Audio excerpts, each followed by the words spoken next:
Saludos, mis estimados hermanos de la Asamblea de Dios en Bolivia.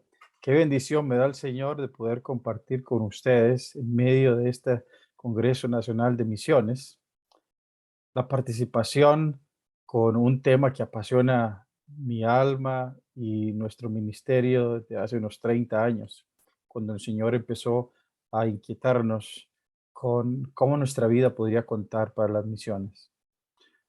Les habla Gustavo Fallas, aquí desde San José de Costa Rica. Tengo la bendición de haber sido invitado gentilmente por la Comisión Nacional de Misiones a participar en este congreso. Quiero felicitar a mis hermanos por no detenerse en medio de una situación tan trágica como la que está viviendo nuestro planeta e incluir el tema que voy a estar compartiendo hoy en lo que quieren que sea de conocimiento de la denominación y las iglesias, como es el mundo islámico, un mundo que ya no podemos ignorar, un mundo que ya no queda nada más lejos de nosotros, sino que cada vez nos es más presente. Así que, como suelo hacer en mis clases, y ahora son más virtuales que presenciales, quiero de antemano disculparme por cualquier falla que se dé en el equipo, en la voz, en la presentación de PowerPoint. No, como ven, no estoy haciendo en mi oficina, no tengo un estudio ni un micrófono profesional para hacerlo, pero quiero que nos concentremos en lo que es el fondo de lo que vamos a estar viendo. Estoy convencido que Dios quiere hablarnos a través de su palabra y lo que vamos a compartir ahora para motivar a la iglesia boliviana en esta parte tan importante de las misiones como es la obra transcultural entre los pueblos menos alcanzados, específicamente entre los musulmanes. Para hacerlo voy a estar presentando un PowerPoint mientras voy a estar hablando. Para algunos de ustedes a veces la camarita donde me voy a ver yo va a tapar algunas de las palabras, pero sírvanse pedir luego la presentación, los organizadores para tenerla y poderla repasar e incluso compartir. Así que mis hermanos, pidiendo la ayuda del Señor y sabiendo que Él está con nosotros en lo que estamos haciendo en toda esta semana a través de los otros invitados que van a estar comentando de su trabajo específico en los campos a los que Dios los ha llamado, estoy convencido que Dios estará respaldando su palabra. Así que voy a iniciar la presentación, compartiendo la presentación para empezar. En esta plenaria vamos a ver entonces el desafío al mundo islámico. Lo voy a dividir en tres, el fundamento para entender ese desafío. Luego vamos a ver propiamente algunas características específicas del mundo islámico. Terminar en algunas ideas de cómo responder como iglesia a ese desafío. El Islam, un desafío que demanda una pasión. Vamos a estar usando como trasfondo bíblico para la presentación la visión que el apóstol Pablo presenta en el libro de Romanos, que seguramente ustedes habrán leído muchas veces, y de la cual tomo esta idea basado en este pasaje de Romanos capítulo 15. Mi gran aspiración siempre ha sido predicar la buena noticia donde nunca antes se ha oído el nombre de Cristo. La mayoría de citas que estaré haciendo es de una versión actualizada y no de nuestra tradicional Reina Valera. Permítame empezar con una historia. Hace unos 25 años, el Señor llamó a una familia para quien misiones nunca había sido una realidad personal, a prepararse y salir al campo misionero en la lejana Asia Central, a uno de los tantos países terminados en tan. Dios nos llevó a Uzbekistán con nuestros dos pequeños hijos de 5 años y 2 años y medio, con quienes nunca creímos que iban a crecer en un país tan diferente, en una cultura tan diferente, hablando idiomas tan diferentes, lejos de nuestra Costa Rica.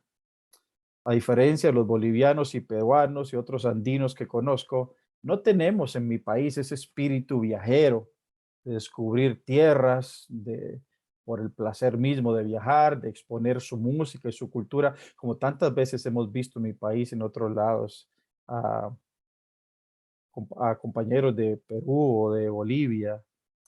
Los costarricenses no solemos salir tanto. La verdad es que somos bastante, ah, no somos muy proclives a viajar por el mundo. Así que para nosotros era toda una odisea y todo un desafío esa salida al otro lado del mundo.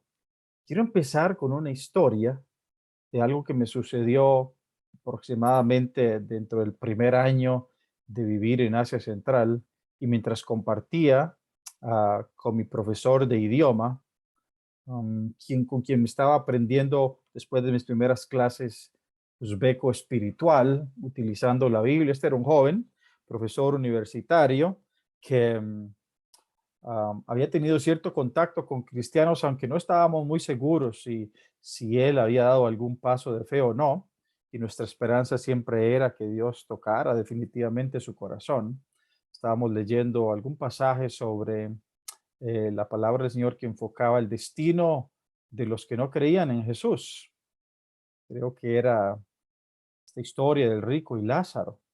Y en un momento, Ravshan, que se llamaba él, ah, cambió un poco su semblante y pasó de su posición de maestro a una posición de amigo y me hizo esta pregunta. Don Gustavo, ¿hace cuánto conoce usted de Jesús? Yo le dije, bueno, yo tuve una religión por mucho tiempo y hace unos 20 años ah, vine a Jesús y le sigo como a mi Señor. Y él me dijo, ¿y en su país? ¿Hace cuánto saben de Jesús? Yo le dije, bueno, en mi país, en Centroamérica en general, hace unos 100 años llegó por primera vez el Evangelio y desde entonces hay creyentes siguiendo la palabra del Señor. Y él me dijo, 100 años. Gustavo, acá, don Gustavo, déjeme contarle algo. Yo crecí con mi abuelo. Mi abuelo fue quien me crió cuando yo quedé huérfano. Me enseñó a ser una buena persona, me enseñó valores que han motivado siempre mi vida. Fue una persona que yo consideraba temerosa de Dios, aunque en su ignorancia en la religión que vivía. Y yo quisiera preguntarle, Gustavo, aquí, ¿dónde está mi abuelo ahora? ¿Dónde está él? Tengo que confesar que nunca había sido impactado por una pregunta como me impactó esa pregunta. ¿Qué responderle? ¿Qué decirle? No sabía qué decirle. Decirle que estaba en un lugar donde escucharlo sería una terrible noticia para alguien que amaba esta figura paternal, la figura que había sido más importante para él.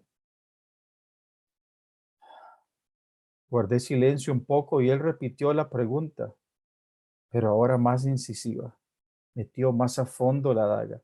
Porque nadie le vino a hablar a mi abuelo de lo que usted y yo estamos hablando ahora. Mis hermanos, me partió el alma. ¿Cómo decirle que la razón no era que Jesús no amaba a su abuelo, que Jesús no había llamado a nadie? Posiblemente la razón era que Jesús había llamado, pero nosotros no habíamos escuchado. Nunca olvido el ambiente que viví ante la pregunta de mi profesor que no pude responder. Con esto en mente, les quiero decir que lo que vamos a estar tratando a lo largo de esta plenaria no es teología, no es solamente misionología, no son puntos teóricos para la organización de una acción misionera. Vamos a estar tratando el destino eterno de millones de almas que tienen delante de los ojos de Dios el mismo valor que tenemos usted y yo. Por eso recordé la historia del abuelo de Ravshan cuando estaba haciendo y preparando el mensaje. Vamos a empezar con lo que yo considero el fundamento esencial para cualquier tema de misiones. Sea cual sea el tema principal que debemos siempre tratar es la misión de Dios. Ese va a ser nuestro fundamento. No podemos abordar ningún tema de misiones si no entendemos bien ¿Qué significa esto? Que la misión es de Dios, o como solía decirse, utilizando un término en latín que algunos de ustedes habrán escuchado, missio Dei. La misión es un plan de reconciliación que tiene su origen en Dios. Inmediatamente después de la caída del ser humano, de la caída de Adán, Dios diseña un plan en su decisión soberana y amorosa que tenía como propósito rescatar, traer de nuevo al hombre a una relación con él como la que había tenido, y de hecho no pensar solo en Adán y Eva, sino también en toda la humanidad. Su plan era recibir la gloria de un pueblo que él redimiría de todas las naciones, ser glorificado por un pueblo que él tomaría de todas las naciones. Este es el anhelo que motivó el inicio de la misión de Dios. Por eso la misión es de Dios, no le pertenece a la iglesia, no le pertenece al misionero, la misión no le pertenece a una organización, la misión es de Dios. Si no entendemos este concepto, es posible que vamos a malinterpretar algunos puntos importantísimos del área de las misiones en general. Dios no escondió su deseo de recibir adoración de toda lengua como propósito final de la misión. Está alrededor de toda la Biblia. Es más, me sorprende que podamos ir a la Biblia y no ver por todos lados sonar el corazón de Dios, el palpitar de Dios hacia las naciones.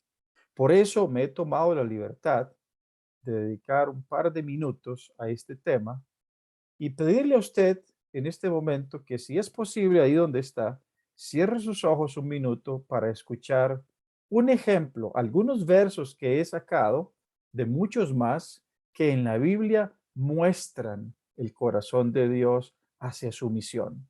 Nos muestran su deseo, su anhelo de ser adorado por todos los pueblos y todas las lenguas de la tierra. Permítame leerle algunos versos.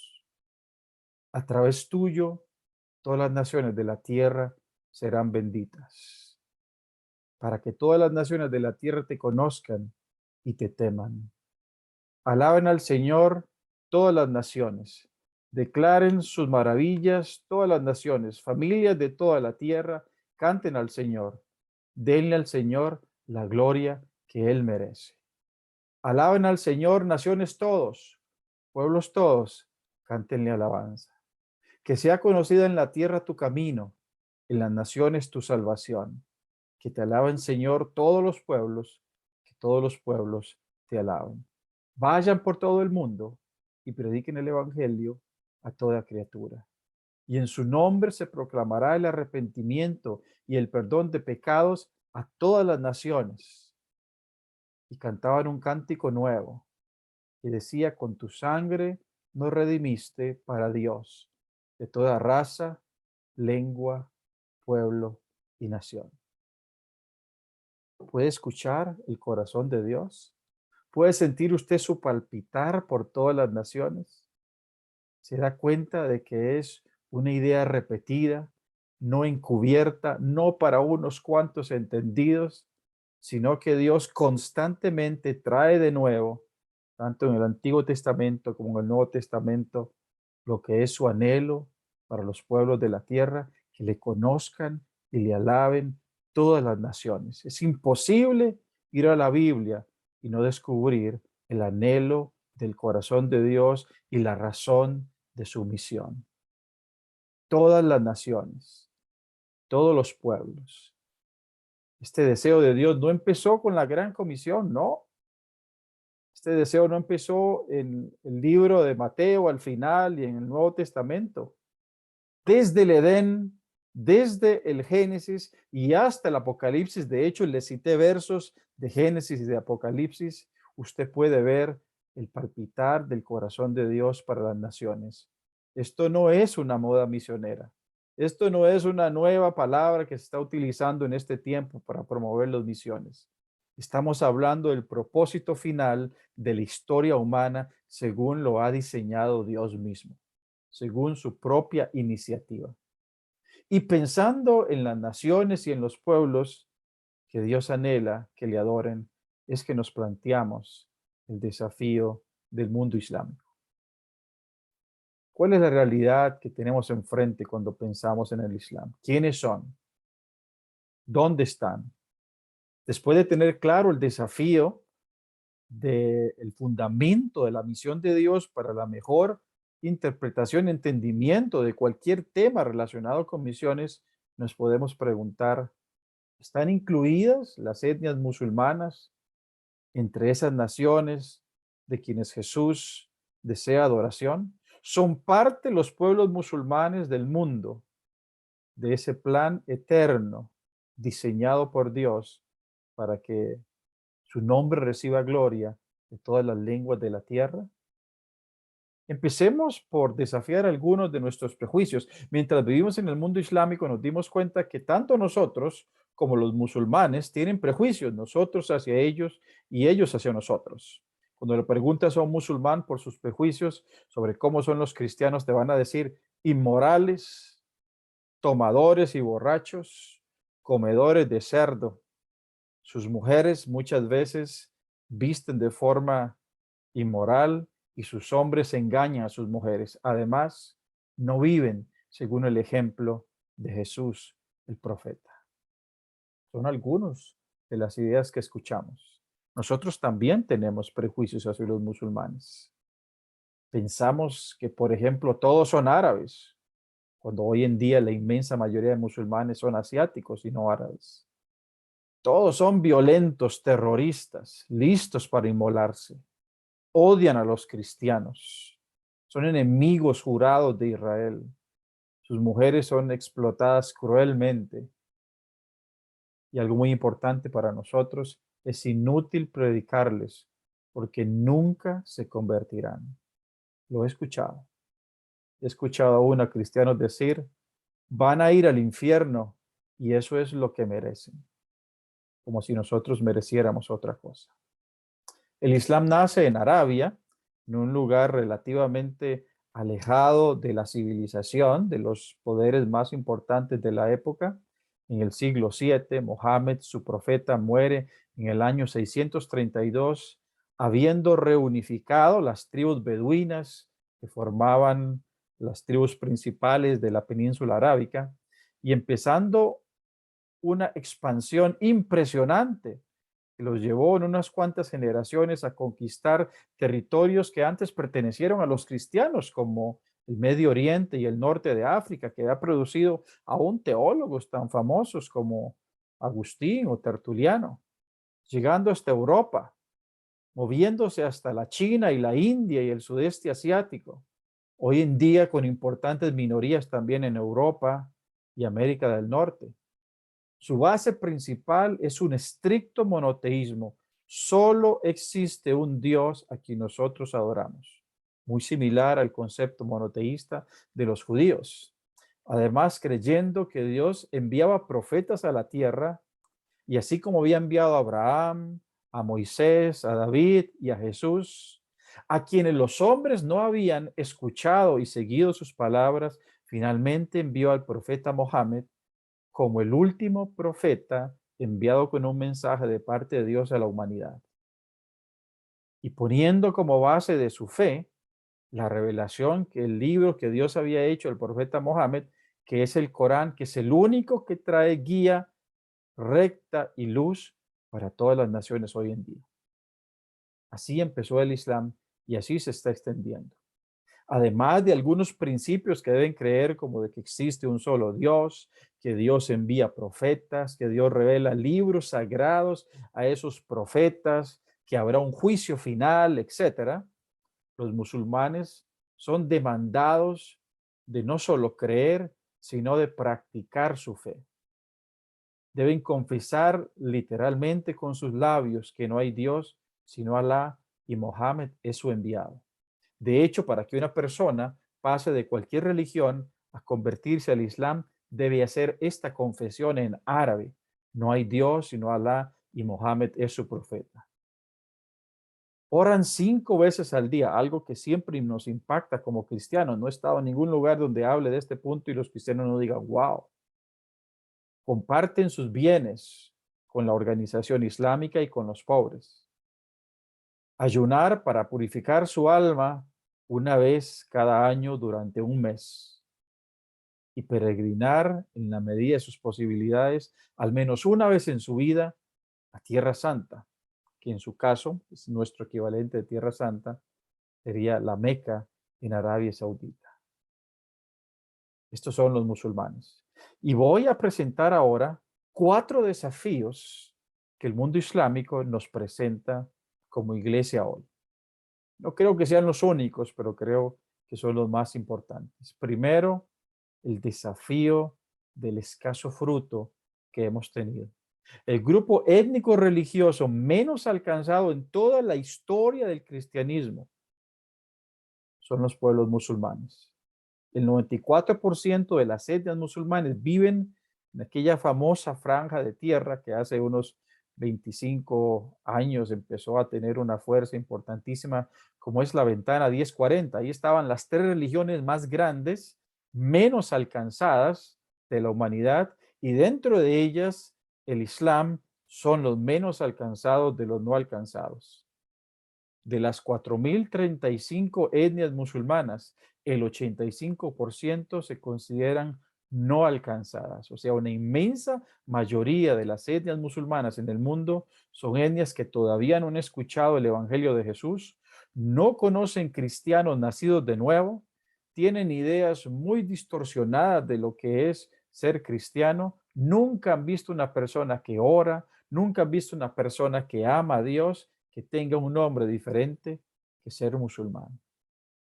El segundo desafío, además del desafío del escaso fruto, es el desafío del peligro. El 90% de los países con más persecución religiosa son musulmanes. Si usted lee la lista de la persecución religiosa que cada año Puertas Abiertas expone al mundo, casi siempre el 90% de los países en los primeros lugares son países musulmanes. No solo se prohíbe libremente la predicación, como era el caso de los países en que hemos vivido los últimos 21 años, yo y mi familia, eran países donde no solo se prohibía la predicación, sino que se perseguía a los convertidos. En algunos países del mundo islámico, la conversión puede ser motivo incluso de muerte, aún de sus seres más cercanos, como sus padres. Otro desafío es el desafío del miedo y del olvido. En Indonesia, otro país donde vivimos, a los pueblos no alcanzados se les llama pueblos olvidados. Y me parece que es un nombre que también tiene una gran verdad. Un estudio hecho por una organización misionera mundial muy famosa, entre varios países de diferentes continentes, cristianos de diferentes países y diferentes continentes, mostró que la motivación número 1 para no hacer misiones entre los musulmanes, el obstáculo número 1 era el miedo. Miedo a la propia seguridad ser puesta en riesgo. Y el mundo islámico, la región del mundo con menos misioneros por habitante. Históricamente, la iglesia tristemente ha considerado improductivo, inútil el esfuerzo misionero en tierras islámicas. Los 120 millones de evangélicos que hoy milagrosamente somos en América Latina envían solamente el 0,01% de sus obreros a los grupos no alcanzados del mundo islámico. Además de eso, de todos los misioneros iberoamericanos, según datos de Comiban Internacional, solamente el 16% están sirviendo en países de la ventana 1040.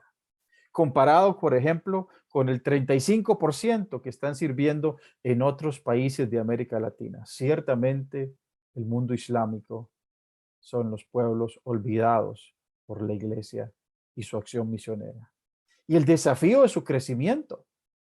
El Islam es actualmente la religión de mayor crecimiento en el mundo. Hoy, el 25% de la población son musulmanes, aproximadamente 1.900 millones de personas. Por primera vez en la historia se acercan a lo que son los católicos, los cristianos. Para el año 2030 serán una tercera parte de la población mundial, un 31%. Y para el año 2100, más de la mitad del planeta serán musulmanes. Algunos datos interesantes sobre su crecimiento es que, por ejemplo, según algunos estudios seculares, no religiosos, realizados a las tendencias de crecimiento de las religiones, los musulmanes crecerán en Estados Unidos y Canadá para el año 2050 180%. Sí, escuchó bien, 180%. En Europa crecerán 63%, mientras el cristianismo se sigue reduciendo. A diferencia de América Latina, que es el continente donde menos crecen, que es un 13%. Nosotros somos, suelo decir un poco en tono jocoso, los no alcanzados para los musulmanes, y por eso más y más ellos están enfocando las misiones a América Latina. Y ya los vemos tanto en los hispanos de los Estados Unidos, donde son uno de los grupos que más ha crecido entre los musulmanes en los Estados Unidos, son las minorías, los negros y los hispanos, y también obviamente en nuestro continente. 1,5 millones de musulmanes en Brasil, más de 400,000 musulmanes, por ejemplo, en Argentina, 150,000 en Venezuela, 100,000 en Colombia, 25,000 en Panamá y creciendo, mis hermanos.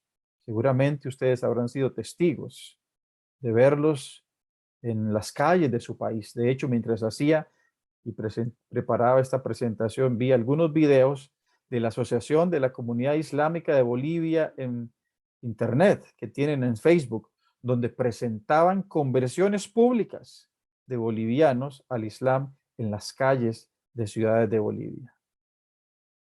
Uno de sus enfoques más importantes son los pueblos indígenas de América Latina, entendiendo que muchos de estos pueblos son pueblos que han sido maltratados y que tienen heridas históricas de aquellos cristianos que les convirtieron en el pasado y en manos de quienes sufrieron por años y vieron extinguirse muchas veces comunidades enteras. A estos está enfocando el Islam como una nueva religión que Dios les trae. ¿En qué nos parecemos y en qué nos diferenciamos de los musulmanes? Los obreros que trabajamos en el mundo islámico siempre tratamos, ante la dificultad y el desafío que tiene el Islam, de buscar puentes para comunicar el evangelio. Y para eso es muy importante entender todos los aspectos en que tenemos principios teológicos similares, en que creemos cosas similares. No lo hacemos obviando que tenemos diferencias, pero lo hacemos buscando cómo encontrar puntos de los que podamos iniciar una conversación. Y algunos de ustedes tal vez se sorprenderán de saber que cristianos y musulmanes creemos que solo hay un Dios y que es el creador de todas las cosas. Usted no tiene que convencer a un musulmán de que existe Dios. El ser humano debe adorar a Dios y someterse a Él. El hombre es pecador y no puede salvarse a sí mismo. De nuevo, usted no va a tener con un musulmán el problema que tiene con una persona secular, para quien el problema del pecado es relativo y lo de la salvación mucho más es algo personal. El musulmán cree que efectivamente todos somos pecadores y no podemos salvarnos a nosotros mismos. Dios envió profetas para comunicar su voluntad, como Abraham, como Moisés, como David y como Jesús. Todos ellos profetas que los musulmanes reconocen y respetan. Jesús nació milagrosamente de una virgen. Y no solo su nacimiento fue milagroso, sino que él mismo hizo muchas sanidades e incluso, según el Corán, levantó muertos. Dios envió el Pentateuco, la Torá, los Salmos y el Evangelio como parte de su mensaje a la humanidad. Finalmente, cuando el hombre muere, no se acaba todo en su tumba, como piensan algunos. El musulmán cree que todos los seres humanos resucitarán para un juicio final. Tal vez les sorprenda todos estos puntos en común que tenemos con los musulmanes. ¿Qué nos separa? ¿Qué son puntos en los que diferimos? Yo he escogido, dentro de algunos, los que considero los más importantes. La Biblia ha sido cambiada. Dios no existe como Trinidad. Uno es uno. Usted no puede ser monoteísta y creer que hay tres en uno. ¿Es uno o son tres?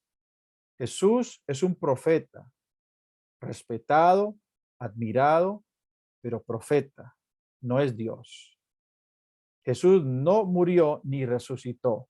No era necesario y Dios no permitiría que su profeta, a quien él amaba, sufriera en manos de los paganos. Como no murió y no resucitó, la expiación no existe.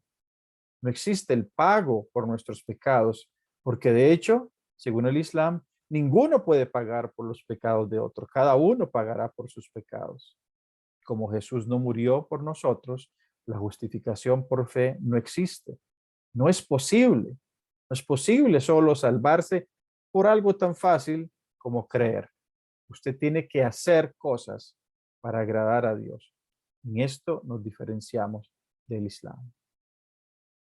Y a pesar de estas diferencias y a pesar de lo duro que es el corazón del musulmán basado en la convicción de su fe, nos preguntamos, ¿anhela Jesús también la adoración de las etnias musulmanas? Cuando vemos estos versículos de la palabra del Señor que hablan del deseo de Dios de ser glorificado y reconocido por todas las naciones, por todos los pueblos, ¿están incluidos ahí también los pueblos musulmanes? ¿Son las etnias musulmanas parte de este anhelo? ¿Lo merece Jesús? No tenemos que responder con nuestra opinión. La propia palabra del Señor nos aclara este tema. Este pasaje de Apocalipsis capítulo 5 dice este famoso versículo: el cordero que fue inmolado, digno es de recibir el poder, las riquezas, la sabiduría, la fortaleza y el honor, la gloria y la alabanza por los siglos. Claro que están incluidas. ¿Cómo enfrentamos este desafío? ¿Cómo enfrentamos el desafío que nos presenta al Islam hoy a la iglesia? Yo quiero utilizar un concepto que tomé prestado de un pastor a quien admiro mucho por su celo misionero, como es el pastor uh, Piper de los Estados Unidos, y lo voy a hacer utilizando un pasaje del libro de Romanos, capítulo 15, que si usted tiene su Biblia, sea electrónica o de papel, le voy a pedir que me acompañe leyendo. Cualquier cosa que yo les esté comentando que no tenga base en la palabra del Señor, por favor, no lo crea ni lo siga. Este pasaje es un pasaje muy conocido, pero que a veces he sentido que se ve ya como literatura inaplicable en nuestro tiempo. Así que vamos a sacar una enseñanza relacionada con el desafío al mundo islámico de este pasaje también. El pasaje está entonces en Romanos, capítulo 15, versículos 20 al 23. Lea todo el paseo, Romanos 14 y 15, si quiere tener un buen vistazo de la visión misionera de Pablo. Dice así: mi gran aspiración, recuerden esta palabra aspiración después, siempre ha sido predicar la buena noticia donde nunca antes se ha oído el nombre de Cristo y no donde otro ya ha comenzado una iglesia. He seguido el plan que mencionan las escrituras donde dice: los que nunca se enteraron de él verán, y los que nunca oyeron de él entenderán. De hecho, mi visita a ustedes se demoró tanto precisamente porque estuve predicando en esos lugares. Ahora que terminé mi trabajo en esas regiones y después de todos estos largos años de espera, tengo muchos deseos de ir a verlos. Estoy pensando viajar a España. Cuando lo haga, me detendré en Roma y luego de disfrutar de la compañía de ustedes por un breve tiempo, podrán ayudarme con lo necesario para mi viaje. De nuevo, seguramente un pasaje que habrán visto muchas veces. Es toda una enciclopedia de misiones y nos habla de una aspiración que luego vamos a tomar un poco más profundo porque nos muestra una pasión extrema de Pablo, de ver a Jesús adorado por las naciones que aún no le conocen, como Jesús desea. Solo ese tipo de pasión lo hace salir a usted de su zona de confort para unirse en misión con Dios. Es una ambición basada en el entendimiento apropiado de la misión de Dios según lo muestra su palabra. El versículo 20 utiliza en este término ambición que les mencioné una palabra griega philotiempomai, que significa anhelar algo, aspirar a una meta, tener una ambición, luchar para que algo suceda. Para Pablo, esta ambición es esta. Aquellos a quienes nunca les fue anunciado acerca de él verán, y los que nunca han oído de él entenderán. Y esa ambición que Pablo tiene no está basada en la opinión de Pablo, en la percepción de Pablo, en su perspectiva. No, su opinión está basada en lo siguiente: he seguido el plan que mencionan las escrituras, donde dice, los que nunca se enteraron de él verán, y los que nunca oyeron de él entenderán. Mi pasión está basada en lo que dicen las escrituras, en el plan que mencionan las escrituras. Estoy tomando una versión contemporánea de las escrituras. Habría que ver cómo lo ponen otras versiones, pero me gustó que esta versión menciona el plan que mencionan las escrituras. Hay un plan en las escrituras que nosotros hemos llamado la misión de Dios. Es una ambición santa. John Piper dice que entonces esta ambición santa es por dos razones. En primer lugar, porque es una ambición, es un anhelo, es algo que te controla, que motiva tus acciones, tus esfuerzos y que incluso evita que hagas otras cosas, pone las otras cosas en una perspectiva correcta.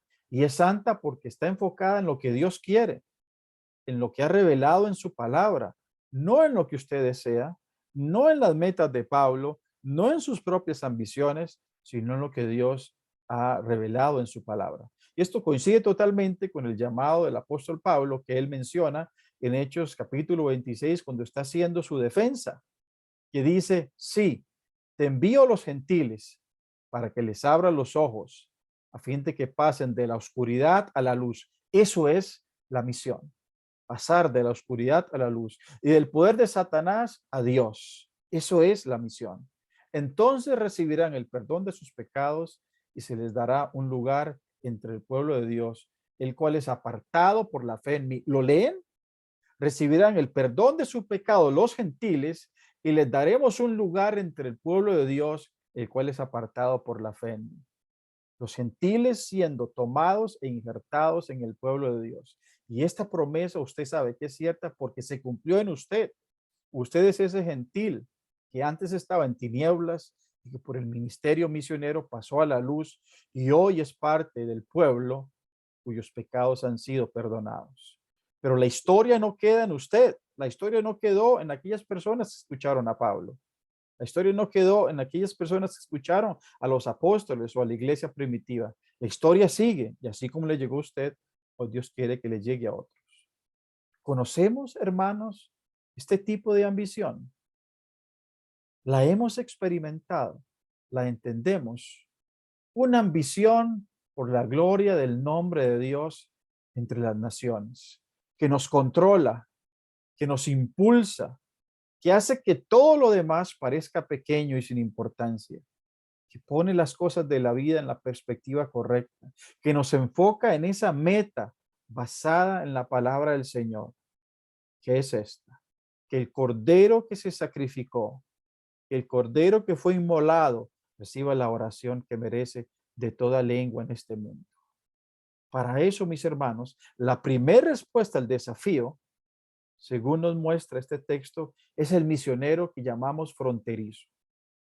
Pablo lo explica así, pero ahora ya no me queda un lugar donde trabajar en esta región. No sé si le ha sorprendido hasta alguna vez leer esto.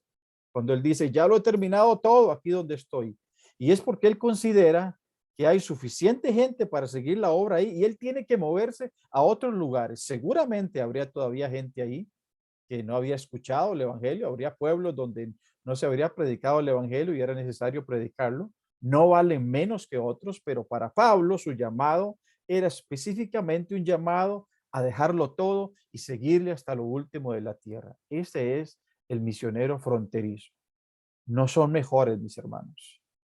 No son más valientes, no son superhombres, más arriesgados, no valen más que otros misioneros o que otros obreros.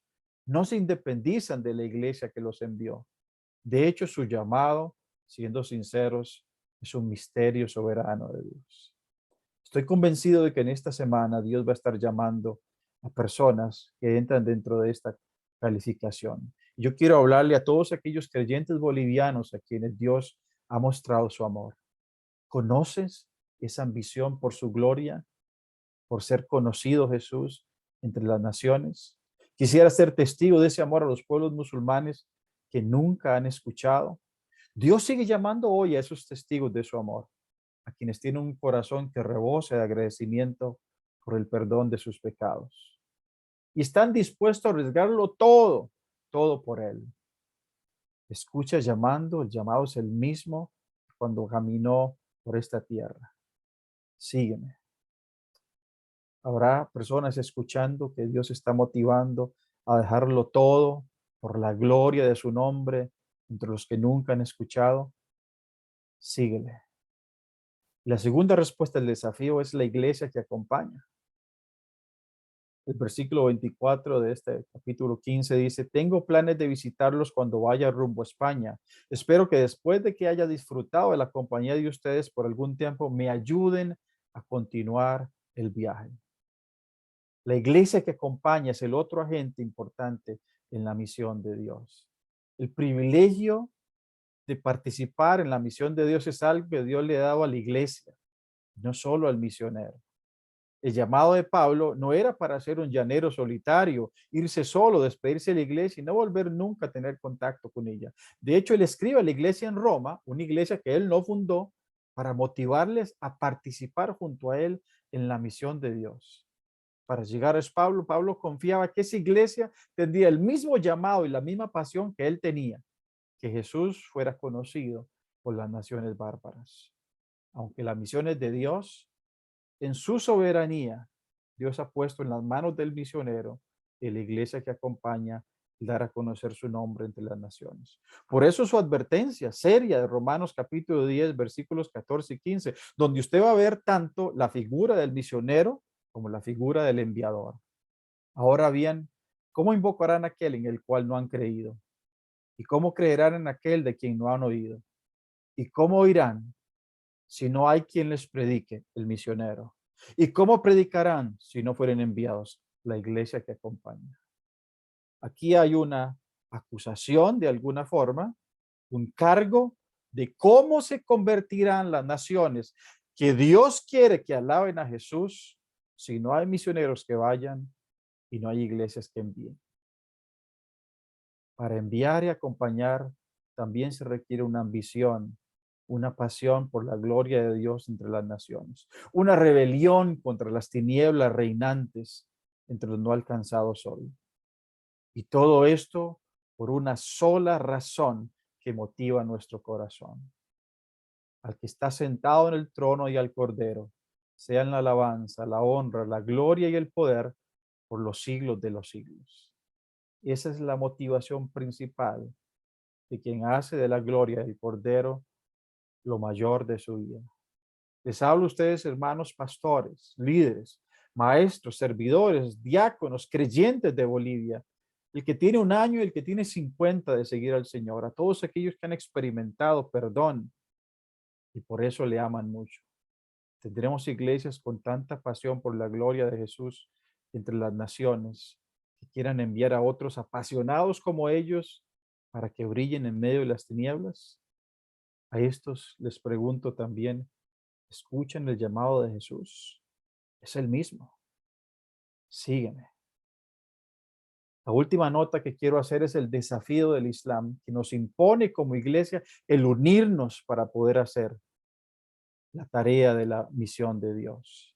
Ninguna organización, ninguna iglesia, ningún país, ninguna denominación podrá por sí mismo, aislado, hacer frente al desafío de 3.500 etnias musulmanas no alcanzadas, cientos de millones de personas, miles de pueblos donde nunca se ha visto una Biblia, ni un creyente, ni una iglesia. Aún así, nunca antes la iglesia latinoamericana había estado en una posición como la actual para cumplir su parte en la misión de Dios al mundo islámico. Pasamos de ser 50.000 en 1900 a ser 100 millones en el año 2000. Nosotros somos testigos del poder multiplicador en la iglesia de Cristo. Somos hoy unos 120 millones de evangélicos. ¿podríamos esos 120 millones enviar un 0,5%, ni un 1% de nuestros miembros y apoyarlos para que brillen en medio de las tinieblas? No será cosa fácil. La misión nunca ha sido cosa fácil, pero tenemos de nuestro lado al Dios de lo imposible. La misión no se marca ni se define por lo que es fácil o difícil para nosotros. La haremos al final de cuentas en el poder del Espíritu Santo y con la compañía de aquel que dijo, estaré todos los días con ustedes hasta el fin del mundo. Unámonos, adoptemos juntos varias iglesias, una etnia para orar y para enviar obreros. Les aseguro que Dios estará con ustedes. Bolivia, apasionémonos por la gloria de Jesús. Jesús, úsanos para que pueblos de todo el mundo islámico te rindan la alabanza que mereces. Mis hermanos de Bolivia, nuestra es la respuesta. Adelante, mis hermanos, que en esta semana el Señor confirme mucho su llamado para salir como misioneros fronterizos y llame a iglesias, a pastores, a líderes a unirse para enviar a aquellos misioneros a hacer luz en medio de las tinieblas. De nuevo agradezco la posibilidad que he tenido de dirigirme a ustedes. Que Dios lleve esta palabra a sus corazones y dé frutos dignos del Cordero que fue inmolado. Un abrazo, mis hermanos, y también bendiciones.